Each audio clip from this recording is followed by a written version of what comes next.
She is a Yamaoka.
Rin sits at her desk, dreading the end of the school day.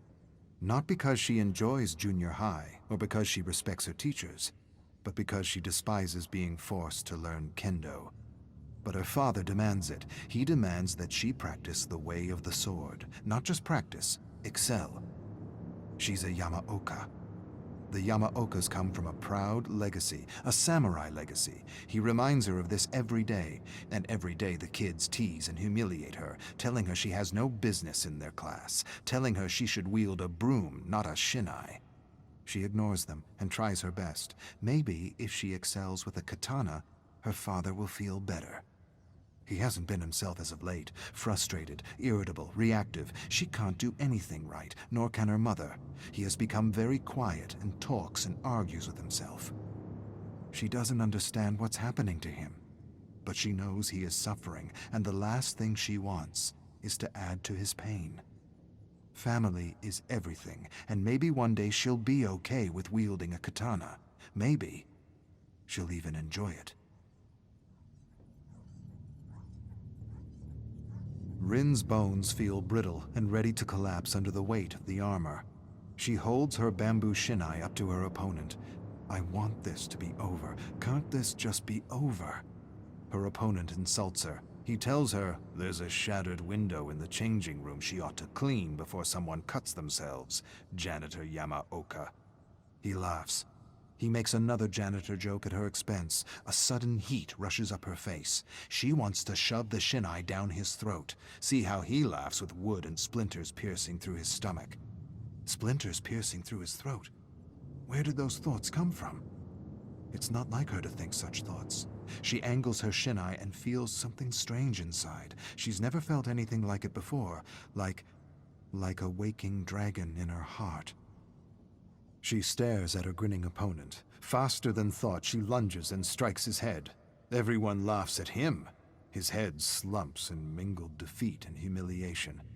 A boy stares at her with wide, disbelieving eyes. He blinks. You might be a Yamaoka after all. She hates to admit it, but it feels good to win. No, not to win. To defeat a foe. To defeat another human being. Defeat another human being? Why would I think this? These aren't my thoughts. But they are.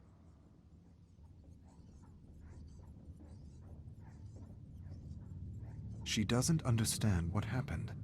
What thing came over her to give her the strength to contend with the boy in front of her? He isn't laughing anymore. He glares at her. She beat him.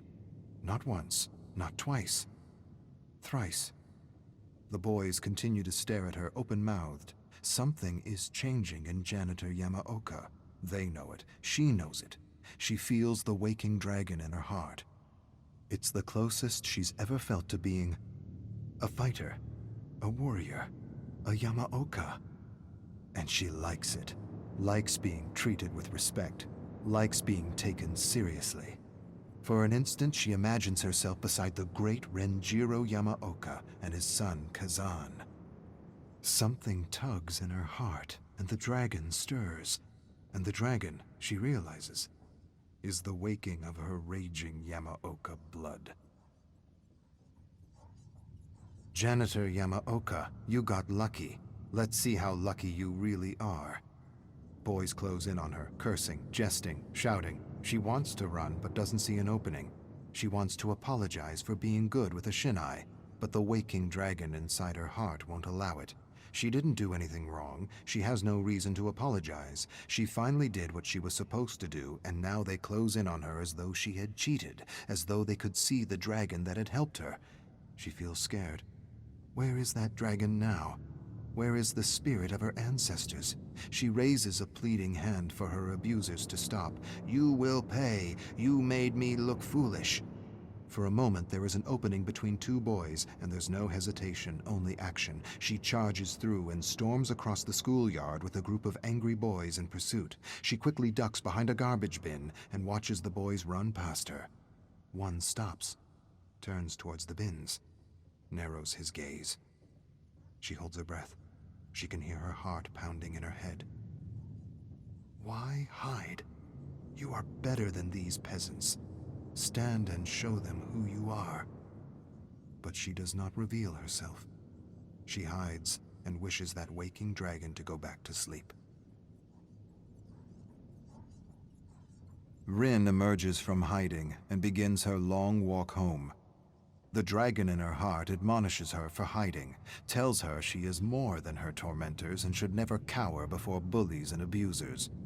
She's not sure what she should have done or what she should think. Maybe she should have faced them. Maybe she should have confronted them. Maybe she should have beaten them down and torn them limb from limb. Limb from limb? What am I thinking? Where did that come from, limb from limb? What dark thoughts are these? Before she can answer her own question, she hears a voice. She hears her tormentors jeering and spewing insults at her. She doesn't turn around. She doesn't run. She doesn't run because she knows what's coming, and she doesn't care. The dragon within tells her everything's going to be okay. The boys throw garbage at her, call her Janitor Yamaoka, Janitor Yamaoka, Janitor Yamaoka. She knows what's next. She sees it in her mind's eye like samurai of old. They'll push her down, surround her, punch and kick her, but this time she won't let the pain defeat her. She won't let the fear paralyze her. She'll use the fear and the pain to feed the dragon. Today her bullies will feel teeth and claws. They will feel her wrath, and they will learn.